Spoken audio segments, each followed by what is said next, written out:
ఓం శ్రీ గురుభ్యో నమః. గం గణాధిపతయే నమః.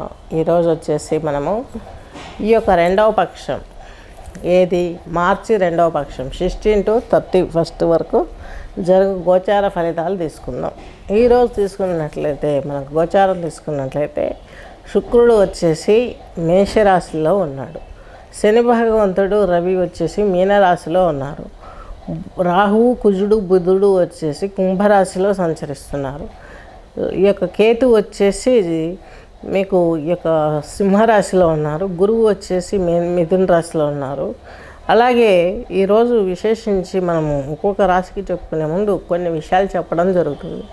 మన కల్చర్ ఏంటి, మన వ్యవహారం ఏంటి, అందరితో కలిసిపోయే తత్వం ఏంటి, ప్రేమతత్వం ఏంటి అనేది హైందవ విజయం. ఆ హైందవ సిద్ధాంతాలన్నీ మర్చిపోయాం. పిల్లలకి మన పురాణాలు తెలియట్లేదు. పురాణాలు అంటే ఇవన్నీ జరిగాయా అని ఒక సంఘర్షణ, మానసిక సంఘర్షణ ఇవన్నీ వస్తున్నాయి. సెస్ అందరికీ వస్తాయి, నాకు కూడా వచ్చాయి. యోగంలో కూర్చొని యోగం ద్వారా మనం చూడగలిగితే అవన్నీ మనకు మహాన్స్ ఎన్నో వేల సంవత్సరాలు తపస్సు చేసి వాళ్ళు గురువులుగా ఉండి తర్వాత జనరేషన్లో వాళ్ళు దేవుళ్ళగా మారిపోయారు. ఆ పురాణాలే మనం ఇతిహాసాలు, భాగవతము, రామాయణము, భారతము ఇవన్నీ చెప్పుకుంటూ ఉన్నాం.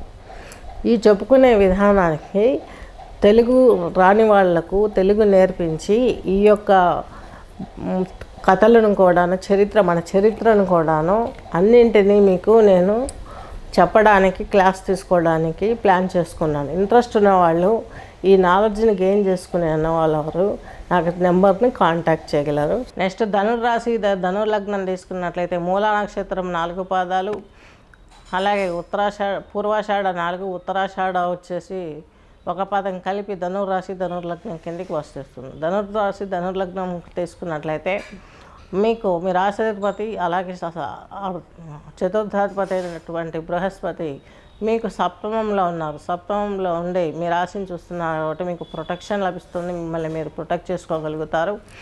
అలాగే రవి వచ్చేసి మీకు భాగ్యాధిపతి, ఈయన మీనరాశిలో ఉన్నాడు కాబట్టి ఇక్కడ శనితో కలిసి ఉన్నాడు కాబట్టి తండ్రి వర్గీయులతో కొంచెం ఇబ్బంది ఉంటుంది. వ్యాపార రంగంలో ఆచితూచి వ్యవహరించాలి. రాజకీయ నాయకులకు కొంచెం ఇబ్బంది కలిగే అవకాశం కనిపిస్తుంది. సినీ ఇండస్ట్రీ రంగంలో ఉన్న వారికి ఇబ్బంది, జల వనరులలో పనిచేసే వారికి, వాయు సంస్థలలో పనిచేసే వారికి, గనుల